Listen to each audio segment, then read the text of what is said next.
Yeah, we destroyed the MLRS, yeah! The Russian 200th Brigade was here. It's so absurd that they have a 200th Brigade, but also call their deceased soldiers Cargo 200. Any connections with the Russian Federation have been lost for centuries. I especially like watching the videos showing how they wrap their arms and legs with medical harnesses. I don't know when they'll run out of these mobilized. They stop and turn around in panic. Hi Mars, hi Mars. I thank God that I had the chance to breathe the same air with these guys. And that's it. Launched, it's burning. Russians are running around, fussing, and we're rejoicing. And you like that? We'll push the Russians to the borders. We'll put up a fence, and we'll dig a ditch and let crocodiles in there. And we'll also take back Crimea.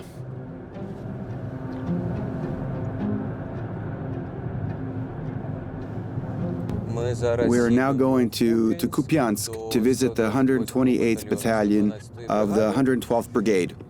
The soldiers from this brigade will guide us around Kupiansk and Kupiansk-Vuzlovyi and tell us a little about how these territories were liberated. This city is one of many we are visiting in Slobozhanshchyna. In general, we will now record how things are in Kupiansk and Kupiansk-Vuzlovyi. When we came to Kupiansk last time, Kupiansk-Vuzlovyi was still under occupation.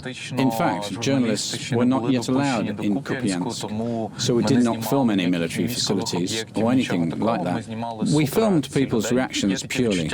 We had the impression that everyone wanted to talk, let it all out, because they did not have such an opportunity for a long time. Now we will talk to the military who actually liberated these territories. Last time we didn't quite succeed, to be honest, and now we will actually be on the other side of the Oskil River. The armed forces of Ukraine are advancing further. We are trying to catch up and film what we didn't have a chance to film yet. My name is Bogdan Logvinenko. I'm the founder of Ukrainian Media, and we are going on the deoccupation expedition to show how the deoccupation process is taking place. Soon we will be traveling around the liberated Crimea.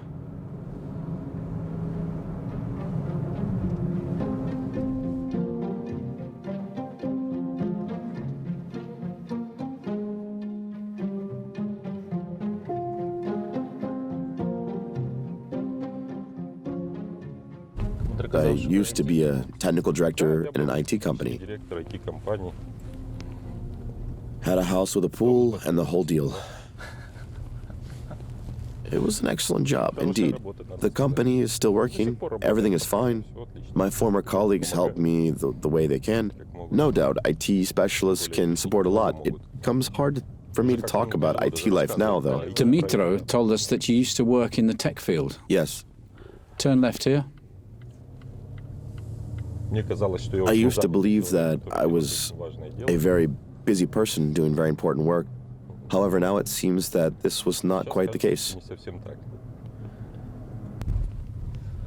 Such beautiful places there are. Yes, very beautiful. There were fierce battles here. Everything is ruined.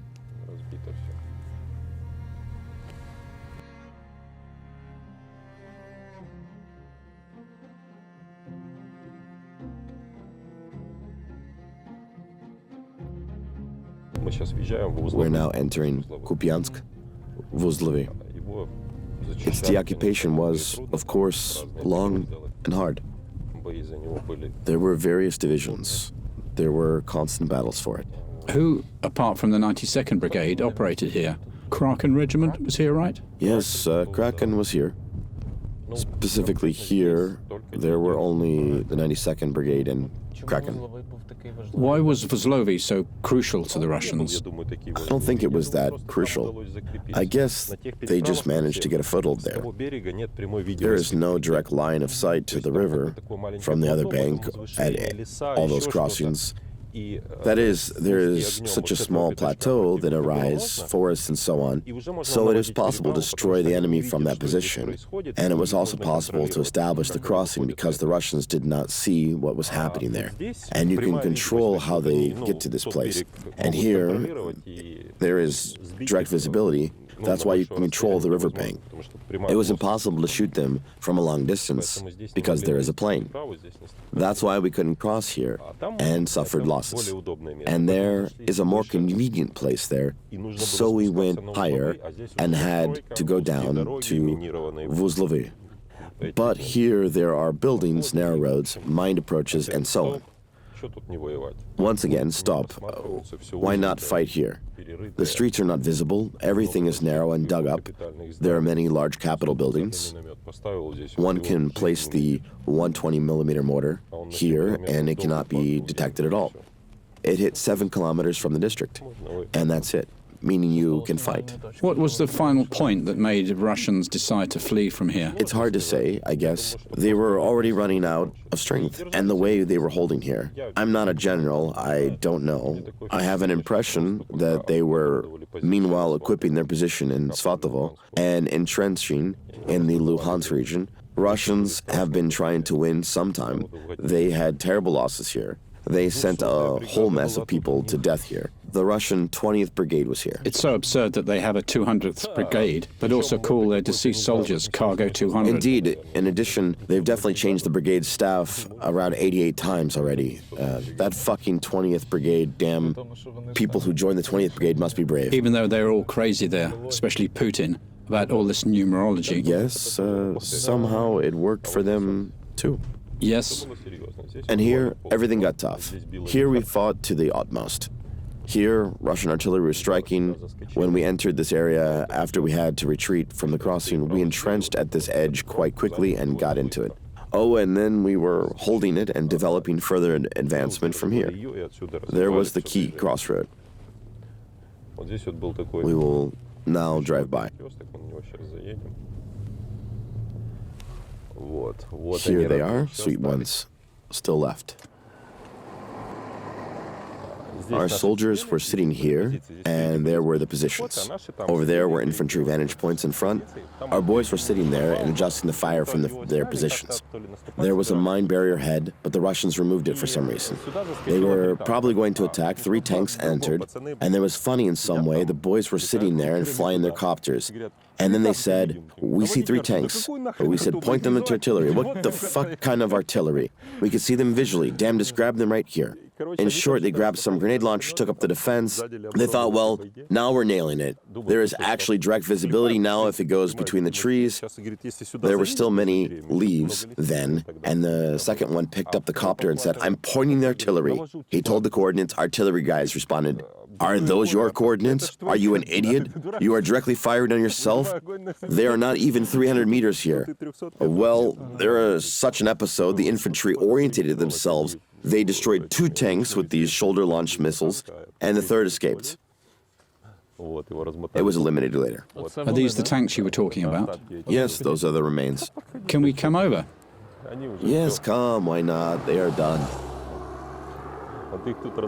Our boys gave them a good bashing.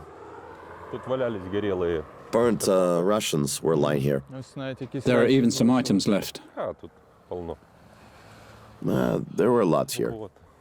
This is how it explodes, and the tank turret flies away from when the ammunition is blown up. The missile hit them, God, from all sides. Doof, doof, doof. Wow, that was beautiful. And the Russians died in the fire. And our soldiers already found their way, the infantry. Oh, everything's all right. At first, they were back down. They marched forward and on, and pushed them out of here. It was a true miracle. Can't imagine how the 92nd Brigade jumped over the Oskil River. Have you seen the shores there? I don't know how one can adjust fire. It's kind of a miracle. So our boys crossed here literally within days. And we can say that due to the fact that they crossed the river and got here, now Borova and all the other settlements are free. Yes. So that was already a technical matter. There were a lot of brutal battles here, but I mean, it is indeed a miracle, the way they crossed over here. They proved to be tough. I have no idea why the 92nd Brigade is not present in the media. I feel disappointed about it. I've been fighting alongside them for so long. That's the case because they don't want to talk to the media. I tell you, it's like everyone is being mentioned. 72nd Brigade is fantastic. The 93rd, damn it. The 80th and the 92nd is not. Damn it. The second week of the Ukrainian counteroffensive, the Russians had already retreated from here, and I was at the headquarters then. Someone approached the brigade commander. Mr. Butusov has arrived. Wait, no Butusovs. We're working. No journalists. Let everyone do their job. Well, yeah. Nonetheless, in fact, on the one hand, there should be informational silence about some kind of offensive and actual hostilities. And on the other hand, everything that is taking place should be recorded because it is emotionally essential for society to show how exactly it is happening. And to show people on the occupied territories that there are territories that are already being deoccupied. Even you journalists, the offensive in our recent history, it was the only offensive where hundreds of kilometers were covered in a few days. Russians were squeezed out. Who did it? The 92nd Brigade.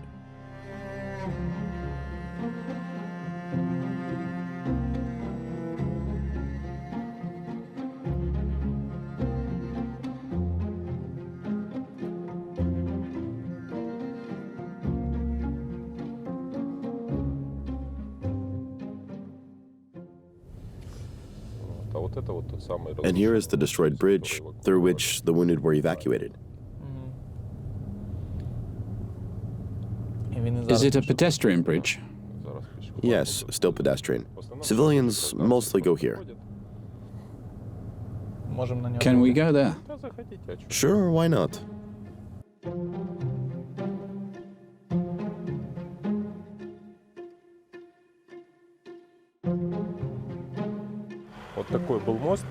This was the bridge here.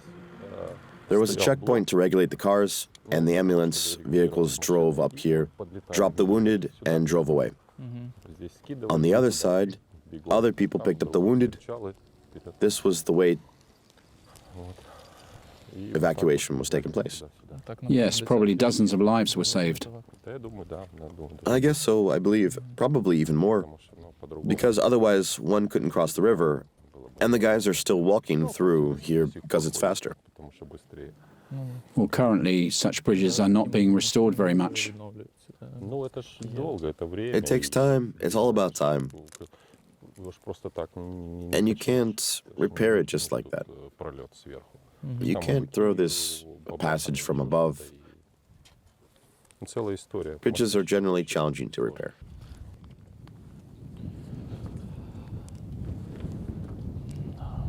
That's how it happens.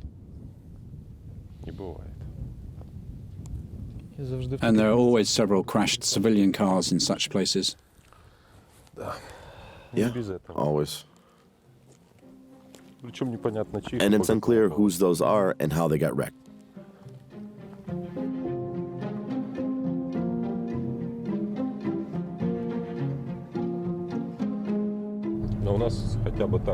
At least we had it this way. When you watch how they evacuate Russians, when we fly a drone, for example, we look and there are 5 wounded. Okay, perfect. Good job. Sometimes we even measured how long it would take to get them. Damn, it's good if in a few hours some car comes and evacuates them. So Russians are not really Gross. into caring about their people that much. They shout quite hysterically on the walkie-talkies, "Fuck, save us, the boys are dying, fuck." Is it about the "our women will give birth to more soldiers" concept? It seems that their battlefield medicine sucks. I especially like watching the videos showing how they wrap their arms and legs with these medical harnesses. This is fucking creativity of some kind of crap. There are no tourniquets in pharmacies. Let the relatives buy those. Fuck, the first aid kits from, like, cars. Got the car first aid kits, take the harnesses from there. Yeah, you guys don't laugh. Ask your wives, ask your girlfriends, your mothers for pads. The cheapest pads, plus cheapest tampons. You know what a tampon's it for? Bullet wound. Just put it directly in there and it swells with blood and presses the wound edges. That's wonderful, damn it. My heart feels completely warm and happy. Nothing is lost then. We will win this war as we go.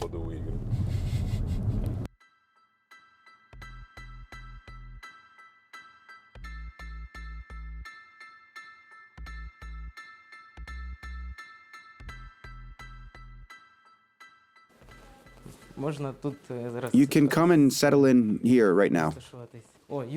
Hey, Yura, let's get to know each other. There is no need to film the kind of luxury we have here. I'm actually kidding. Okay. Let's get to know each other. Before the full-scale war, I was a deputy of the Kyiv City Council, a private entrepreneur and public figure. On the 24th of February, my father called me early in the morning, around 5 o'clock. He said the war has started here. I said, yeah? Who against whom? He said, Russians attacked. Don't be stupid, I said.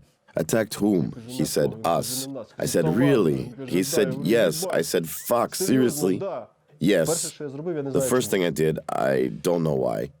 I just got up and closed the curtains. And then I heard the planes flying over the house. Shoo, shoo. I knew there would be challenges, and then the Kyiv City Council was getting ready for that. Still, until the last, there were thoughts that it would be a Russian offensive in Donbass. Consequently, I knew that if the pressure on our armed forces of Ukraine was intense enough, I might be sent to a combat zone as a signed contract with the Territorial Defense. And I thought that it would be effective because I have combat experience. What after I close the curtains, I take the phone and start calling through the contact list. I am calling those colleagues with whom I signed a contract in Territorial Defense. I am calling a brigade commander. I say, where's the meeting point? And on the 24th of February, the equipping process began. What is the advantage of Territorial Defense? First of all, I have 5 people in my unit who have previously completed military service in the entire unit. In 2014, 2 people, a company commander and another soldier, took part in battles. What are military subordination, hierarchy, and the rest? Since the first days, it is pretty difficult, as each order was perceived not as an order, but as a starting point for discussion. During these 8 months of full-scale war, as far as the military subordination was concerned, people had become accustomed to it. Nevertheless, what exactly is the advantage? You should look at the troops that I have and look beyond the surnames into each person's story. They are powerful individual personalities who have accomplished something in their life in one field or another, or they were involved in something meaningful. And this kind of symbiosis and bringing together people with different skills, capabilities, and abilities make it possible not only to carry out official combat tasks effectively, but also make it possible to implement certain initiatives, mighty initiatives. Once we arrived in Kharkiv in May, we were deployed in one of the settlements. The enemy was surrounding us from 3 sides, at different distances. There I met Rustam. Before that, he was engaged in the reconnaissance of our battalion, and we were basically under heavy fire day and night from 3 sides. I was seconded to the reconnaissance unit, and they also assigned 1 or 2 quadricopter operators. When the copters were lifted in the air, it became evident that they were not that many enemies, and they were not as fierce as they might seem while they were under constant fire. Moreover, we managed to establish communication with the artillery. What was the information transmission procedure? This is why we were writing new guidelines. I had to write a report to the head of reconnaissance of the battalion, to the head of the reconnaissance, to the deputy battalion commander, and to the deputy battalion commander, to the battalion commander. And the battalion commander has such a pile of all units deciding which targets they shoot. Accordingly, due to the symbiosis of work, we discover 4 enemy tanks at a distance of 6 kilometers from our position. The 4 of them stood there and were striking our positions. We pass this information along a long logistics chain, but no reaction or answer comes. There is not a single artillery strike from our side. We have already forgotten about those tanks. We forgot that we requested the artillery fire, and at some point the heavens began to thunder. We understood that somewhere ahead something was starting to hit that zone. We lifted the copter to take a look, and there is a certain number of strikes. I will not say how many so the taxpayers feel okay. And there was 1.5 kilometers missed from the positions where there was a non-standard target. At the joint meeting, it became clear that something was wrong. Let's depart from the general rules, shall we? What did we mean here? If the targets are identified, we immediately report to our parent battalion. But at the same time, we immediately report to the artillery chief. He can immediately decide and identify whether the targets are important or not, and then direct fire. And over time, we achieve... From vertical to horizontal. Yes, the information transmission chain from artillery crew calculations that work and see the target to the gun that hits that target. Not only there is a group of aerial reconnaissance troops within the unit, but also a group of fire adjusters. The guys learned how to adjust artillery fire based on gaps and so on really quickly. We managed to combine the work of territorial defense in the field, special operations forces, units of other territorial defense, and the heroic 92nd Mechanized Brigade. I consider the work they are doing astonishing. Honor and praise to them. Due to the coordination of all units' work and the modernization of units from the inside, we began to train people in combat operations and air reconnaissance actively. By some point, we knew what was in front of us, what were the dynamics of changing positions, where were the fire positions, close ones, far ones, gunnery, MLRS, and so on. As a result of our teamwork, I will keep repeating team, team, team all the time because I am thankful to God that I have the opportunity to breathe the same air as these guys. We managed to push back the enemy who was firing at us with 82mm mortars, almost 12 kilometers away. That's as much as we saw at the time. They were all still approaching us with tanks, somehow maneuvering and so on. But we overcame the main fire pressure on our positions, and we knew that this tactic proved to be effective. Based on this organism of our unit, we formed a small training center, together with other adjacent training defense units. We helped them establish the same teams with their troops, realizing that I have troops of different ages and training level, that we are already in combat operations, and we will not have the opportunity to do long training, and realizing that personnel learns quickly because people are smart, we made a decision to slowly transform our unit into an artillery and air reconnaissance unit. While at the same time holding positions, the team managed to train 70% of the personnel in air reconnaissance. Today, I have 100% of the personnel, at the expense of my funds, volunteers who understand how the Kropova combat software works. The vast majority knows how to adjust artillery fire, and I will not say how many air calculations crews were also formed. Our unit trained to perform the function of artillery and air reconnaissance. Due to the established calculations crews, we covered 30 kilometers of the front line. It was daily hard work on counter-battery fighting and the target hitting plan. It was such a tremendous job done. The troops were triumphing. Yeah, we destroyed the MLRS. Yeah.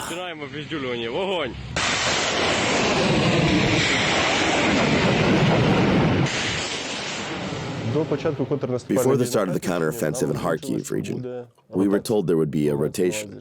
It was prescribed the battalion must go to Kyiv because we need to recover. Unfortunately, there were losses. It was necessary to regroup in order to carry out the assigned tasks in the future effectively. The battalion went to restore and resupply itself.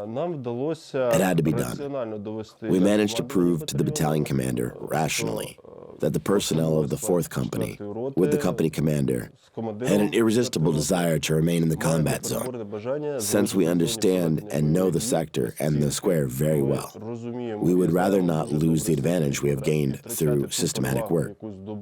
The troops led by the company commander made their decision. The military leadership listened, and we were left in the combat zone. A week and a half later, two, we were called to a meeting and told, guys, it starts. The counteroffensive Yes. It hasn't started yet. The preparation, yeah, the preparation starts. We stopped sleeping for almost 3 weeks. This was an extremely complicated process that required a high level of focused activity, especially since the situation was constantly changing, and you had to make adjustments all the time. And so the team sat down and has been working nonstop, almost without sleep, for about 3 weeks. Broadly speaking, the unit was divided into 3 groups, along with the other secondary groups that went in 3 directions. And so, being in the battlefield area, we had to coordinate with the neighboring unit to the left, the neighboring unit to the right, and the neighbors in your responsibility sector on the left and right, with a large number of adjacent subunits. Due to the activities of our unit, later, I believe the information will be disclosed on how many armored vehicles and manpower we destroyed. I believe that the contribution of our unit, each representative of this unit, was extremely crucial. There were also some fascinating stories, if they can be called that. We managed to crawl through the minefields without casualties. The division at that time, it was great luck, God's will. Whether you have faith in God or not, we can also call it the will of the universe. Anyway, during the first stage of the counteroffensive operation, our unit did not have a single injury.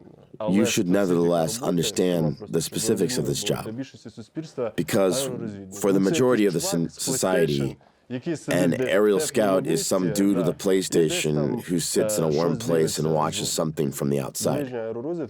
Close aerial reconnaissance, thanks to GGI Mavic 3 and Mach-3 300 RTK, actually takes place in the proximity to the enemy. These people already have special knowledge, and this special knowledge, accordingly, must be applied professionally. The unit already has a group that uses kamikaze drones. The boys were trained. As soon as there was the first sortie, they hit the Russian tank right away. Usually they say that the first pancake is always a bit tricky. Yet the boys reported, "Commander, minus the tank." We felt like celebrating with light music and rumba here. Dum dum.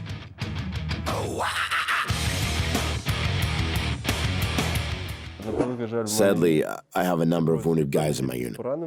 They will watch your videos someday. We wish them good health and a speedy recovery. It sometimes happens that boys get concussed. We have no idea how exactly. We know that there was shelling. We ask, "How do you feel?" In response, "All right."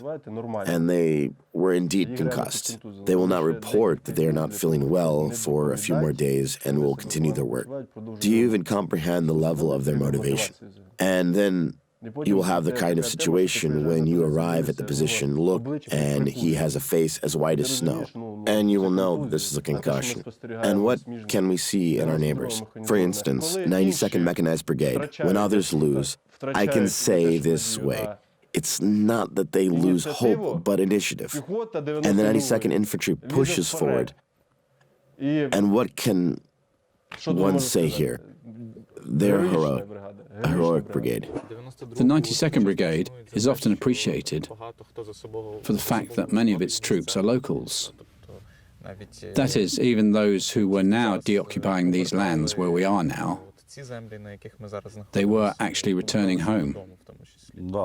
Yes, very many from my battalion.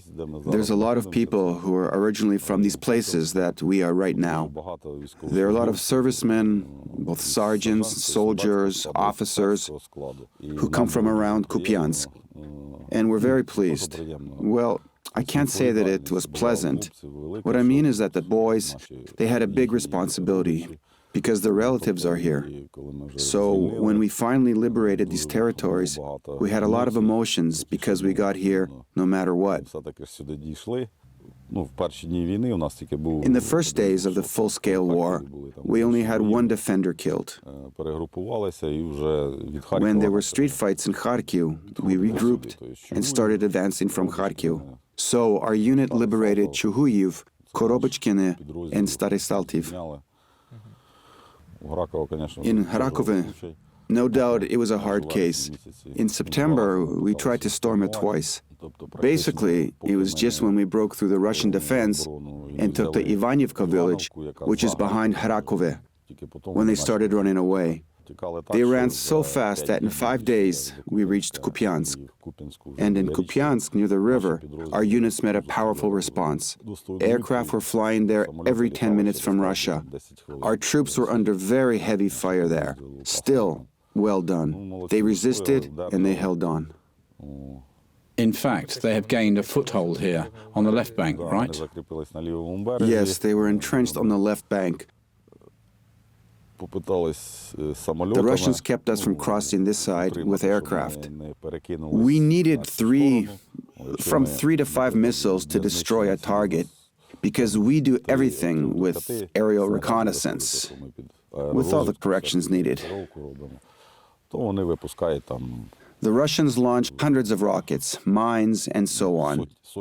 We have already trained ourselves a bit to fight according to the NATO standards, but still, there are very many nuances.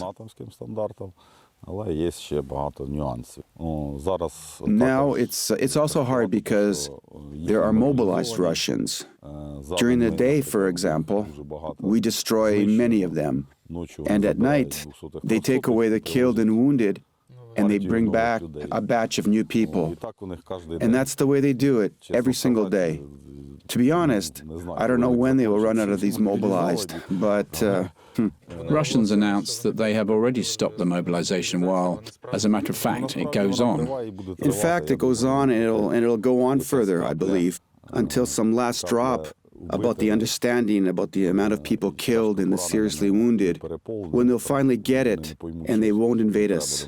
This is our land, and we will not retreat. We will go on and on until we liberate it to the borders. That is the Ukrainian nation. We unite around 2 things. The first is the national value and state development. Everyone sees this development in their way, but generally, the vector where we should move is most the same for everyone. And the second thing that strongly unites us is the common enemy or a common problem. The Russian Federation, with its actions, a full-scale war, burned all the bridges that could potentially exist for centuries. They fell forever. Now, we will indeed have some. There is a swear word. I won't say it, but this part of Ukraine which borders an insane neighbor will definitely be highly powerfully guarded and defended, so that there will never even be a thought that Russia could repeat what is happening now. Those settlements that are closer to Russia, basically that are on the Russian border, in Katerenivka, Veliki Burluk, the locals kneeled before us there. Yeah, sure, it was very nice. Those collaborators who have been there, helping the Russian army, they all fled. People met us there, one might say, with bread and salt. They were delighted that we came and expelled the damn Russians who invaded our land. As for the motivation among the troops, no matter how it sounds, we are fighting for our land, for the city of Kyiv, Kharkiv region, so that rockets and missiles do not strike it. We fight for our families and for our freedom. What are Russians fighting for? Performing their military duty to the state? Some kind of romanticism? They must be way too much in TV shows, right? And so on and so on. However, you can run out of romanticism quite quickly, not even when you get under fire. By sitting in a trench in sub-zero weather, without winter uniforms and standard means of subsistence. And when you are, in addition, being shot at and know you can be killed, and then the motivation changes radically. The nature of the enemy we are observing here. How do they use the untrained mobilized troops?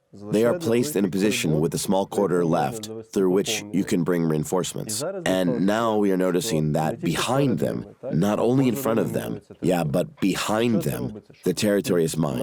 Why do Russians do that? So that under the onslaught of the offensive of the armed forces of Ukraine, they could not regroup and retreat back. When the first one started running away and blew up the mines, what is the reaction of the rest? Will they stay in the trenches? So in the 21st century, in 2022, they operate using the methods of 1941, blocking troops and special services.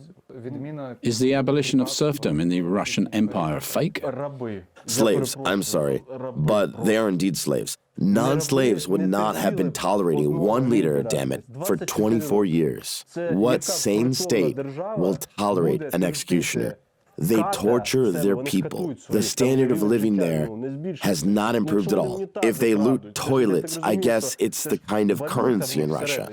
Like if you have a toilet, you're a cool guy in the village, a progressive one. He returned from the war and he brought a stolen toilet. Let's go there and see what he looks like. This is no place in the 21st century. Still, they don't know the other way.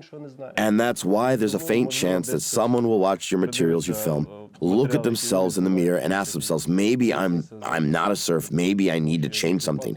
However, I doubt it very much.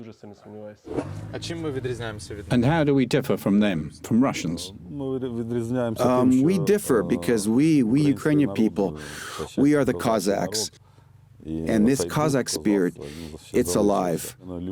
Our love for the motherland and one's family, it's a very great motivation. Our battalion, our unit liberated 5 settlements in just 4 days. The boys knew that they had their families here. Some boys even had their relatives staying here during the Russian occupation. We evacuated the children and the women, but some parents and old family members, they stayed here, and they have been waiting for the deoccupation. In any case, victory will be ours. We're going to take it. We'll take what's ours. We don't need what belongs to someone else, but we will take what's ours. And we'll push the Russians to the borders, put up a fence, dig a ditch, and let crocodiles in there. And we'll also bring back Crimea. Anyway. It is impossible to defeat the Ukrainian nation. These are not even my words. Moreover, it cannot be destroyed. The victory will definitely be ours. Addressing the civilians, I would like to thank everyone who stayed at their jobs and continues to work, supporting the economy. Those who left the country for security reasons and continue to help the armed forces of Ukraine, and civilians by organizing the humanitarian aid supply. I sincerely thank them. The entire Ukrainian nation, which has united in a single impulse, is now gaining freedom and independence.